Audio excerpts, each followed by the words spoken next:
तो साथियों, इस बार के बजट में आपने नोटिस किया होगा, फाइनेंस मिनिस्टर ने ये अनाउंस किया कि जल्द ही एक इंटीग्रेटेड टेक्नोलॉजी प्लेटफॉर्म को सेटअप करा जाएगा, जिससे कि इंसॉल्वेंसी एंड बैंक्रप्सी कोड की जो एफिशिएंसी है इसको और भी हम बढ़ा सकें। तो यहाँ से हमारे लिए एक टर्म निकल के आता है, इंसॉल्वेंसी एंड बैंक्रप्सी कोड। तो इस वीडियो में हम समझेंगे इंसॉल्वेंसी एंड बैंक्रप्सी कोड क्या है। तो चलिए शुरू करते हैं।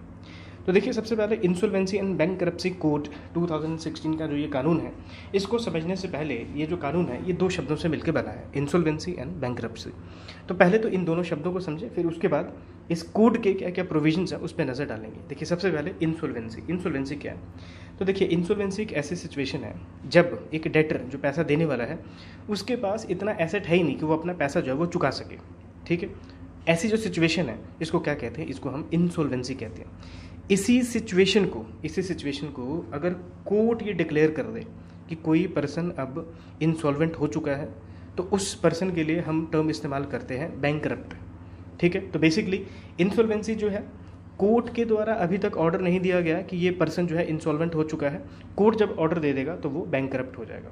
ठीक है, तो इंसॉल्वेंसी और बैंकरप्सी में यही डिफरेंस है, सिचुएशन सेम है, बस बैंकरप्ट जो है ये एक लीगली इंसॉल्वेंट को जब कंसिडर कर लिया जाता है, एक्नॉलेज कर लिया जाता है, तो उसको क्या कहते हैं, उसको बैंकरप्ट कहते हैं। तो ये इंसॉल्वेंसी एंड बैंकरप्सी कोड क्या है। तो अभी आपने देखा, इंसॉल्वेंसी एक ऐसा सिचुएशन है जब पैसे देने वाले के पास इतना पैसा ही नहीं है कि वो अपना पैसा जो है उधार जो है उसको चुका सके। ठीक है, तो ये इंसॉल्वेंसी एंड बैंकरप्सी कोड का क्या मकसद हो सकता है, इसका क्या ऑब्जेक्टिव हो सकता है। तो नाम से ही क्लियर है कि अब देखो, जिसने पैसा दिया उसको पैसा चाहिए, तो सीधी सी बात है कि इस कोड में वो बातें लिखी होंगी जिसके थ्रू पैसा रिकवर करने का जो प्रोसेस है उसको और सिंप्लीफाई किया जा सके। ठीक है, तो यही इसका एम है, that is insolvency resolution.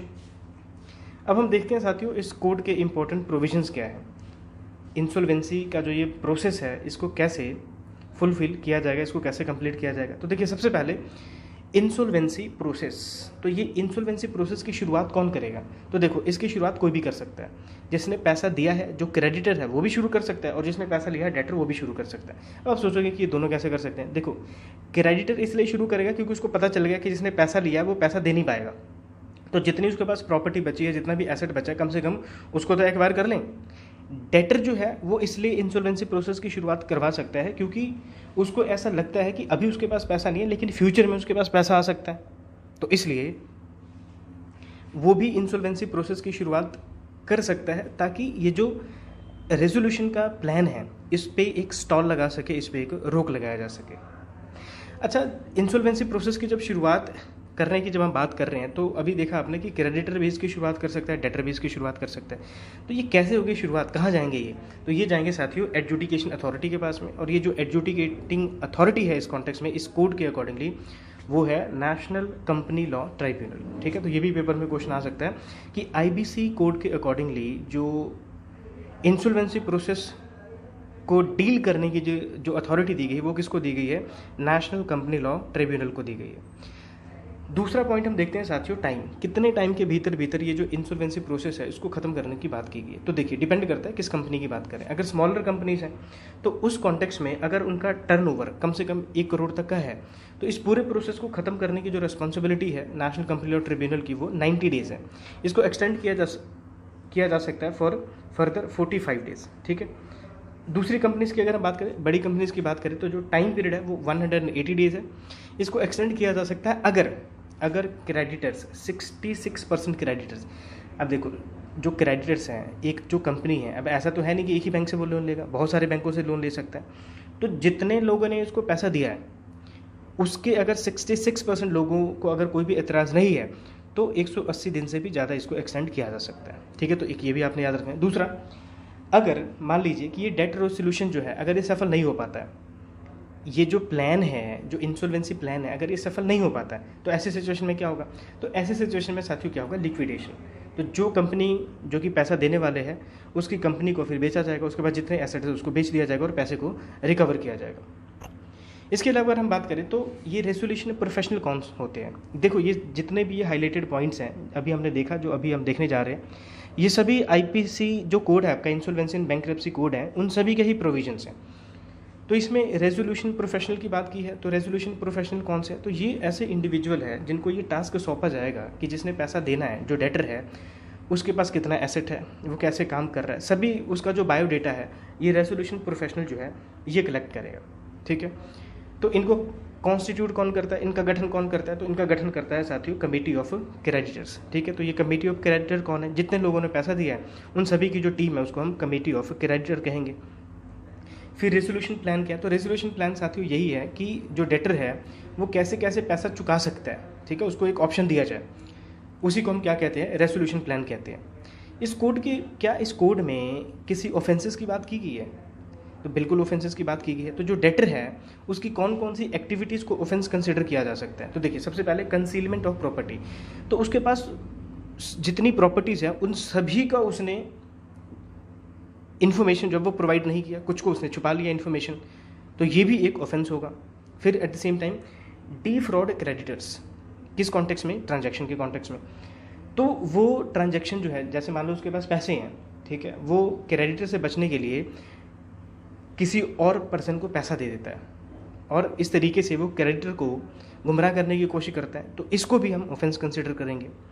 Account book को गलत तरीके से पेश कर रहा है, इसको भी ऑफेंस कंसिडर किया गया है। तो इन सभी सिचुएशन में इसको ऑफेंस कंसिडर किया गया है और इसके खिलाफ कार्रवाई जो है ये की जा सकती है। इसी एक्ट की अगर हम बात करें, इंसॉल्वेंसी एंड बैंकरप्सी कोड की अगर हम बात करें, तो इस एक्ट के अकॉर्डिंगली एक insolvency and bankruptcy board of India बनाया जाएगा। ठीक है, पेपर में क्वेश्चन आ सकता है कि क्या इस एक्ट के अकॉर्डिंगली, इस कोड के अकॉर्डिंगली क्या insolvency and bankruptcy board of India ऐसा कुछ कॉन्सेप्ट की बात की है, तो बिल्कुल बात की गई है। इसका साथियों एक चेयरमैन होगा और 3 मेंबर्स वो होंगे जिसको कि सेंट्रल गवर्नमेंट अपॉइंट करेंगे, और ये वो वाले लोग होंगे जिनकी रैंक कम से कम जॉइंट सेक्रेटरी लेवल की होनी चाहिए। और सेंट्रल गवर्नमेंट क्योंकि इनको अपॉइंट करेंगे तो ये किन किन डिपार्टमेंट से होने चाहिए, तो मिनिस्ट्री ऑफ फाइनेंस से होने चाहिए, मिनिस्ट्री ऑफ कॉर्पोरेशन से होने चाहिए, मिनिस्ट्री ऑफ लॉ से होना चाहिए। एक मेंबर नॉमिनेट करेगा आरबीआई और 5 और मेंबर्स नॉमिनेट करे जाएंगे सेंट्रल गवर्नमेंट के द्वारा। अभी आपको अजीब सा लगेगा कि ये इतने सारे मेंबर हैं, इसको कैसे याद करें, तो कोई ज़रूरत नहीं याद करने की, क्योंकि ऑलरेडी जब आप कॉन्स्टिट्यूशनल नॉन कॉन्स्टिट्यूशनल बॉडीज़ पढ़ते हो लक्ष्मीकांत में, तो वहाँ पे ही इतने सारे टॉपिक है, तो वहाँ के मेंबर्स याद करो, इधर के याद करो, ये बड़ा मुश्किल हो जाएगा। तो यहाँ पे आप स्किप कर सकते हो, बस इतना याद रखना, ये जो इंसॉल्वेंसी एंड बैंकरप्सी बोर्ड है ये एक मल्टी मेंबर बॉडी है। ठीक है, ये सिंगल मेंबर बॉडी नहीं है, 2 मेंबर नहीं है, 3 मेंबर नहीं है, बहुत सारे मेंबर्स हैं। ठीक है, तो ये इतना ही याद रखना आप। फिर इसके अलावा अगर हम बात करें, ये जो insolvency and bankruptcy board of India है, इसका ऑब्जेक्टिव क्या है, इसको क्यों बनाया गया, तो साथियों इसको इसलिए बनाया गया है कि देखो जितनी भी ये इंसॉल्वेंसी प्रोफेशनल एजेंसीज़ हैं, ठीक है, और जितने भी ये इंसॉल्वेंसी प्रोफेशनल्स होंगे, ठीक है, इन सभी को इसने रेगुलेट करना है। ठीक है, और at the same time overall जो अथॉरिटी है इस कोड को इम्प्लीमेंट करने की, ये इन्हीं के पास में है। ठीक है, तो ये इन्फॉर्मेशन आपने याद रखना है। इंसॉल्वेंसी एंड बैंकरप्सी बोर्ड जो है, इंसॉल्वेंसी एंड बैंकरप्सी कोड जो है, इसको क्रिटिसाइज़ किया जा रहा है। क्यों क्रिटिसाइज़ किया जाता है, क्यों क्रिटिसाइज़ किया जाता है, क्योंकि देखिए हमने टाइम देखा कि इतने टाइम के भीतर भीतर जो केसेस है वो रिजॉल्व होने चाहिए, लेकिन स्टिल आईबीसी कोड को इम्प्लीमेंट करने के बावजूद भी हम देखते हैं कि ये जो केसेस है इसको सॉल्व करने में बहुत टाइम लग जाता है, जो निर्धारित समय है उससे काफ़ी टाइम ज़्यादा लग जाता है। फिर एट द सेम टाइम ये जो डेटर्स हैं ये इसका इस्तेमाल कर रहे हैं बचने के लिए, लिक्विडेटिंग प्रोसेस जो है इससे बचने के लिए ये लोग क्या करते हैं कि ये लोग केसेस को फाइल कर देते हैं नेशनल कंपनी लॉ ट्रिब्यूनल में जाके कि ये जो लिक्विडेशन का प्रोसेस है इसको रोक दिया जाए। ठीक है, तो ये कहीं ना कहीं नुकसान हो रहा है और इसके बेसिस पे इसको क्रिटिसाइज भी किया जाता है। तो इस टॉपिक में इतना ही साथियों, thank you for watching, keep learning keep growing, जय हिंद।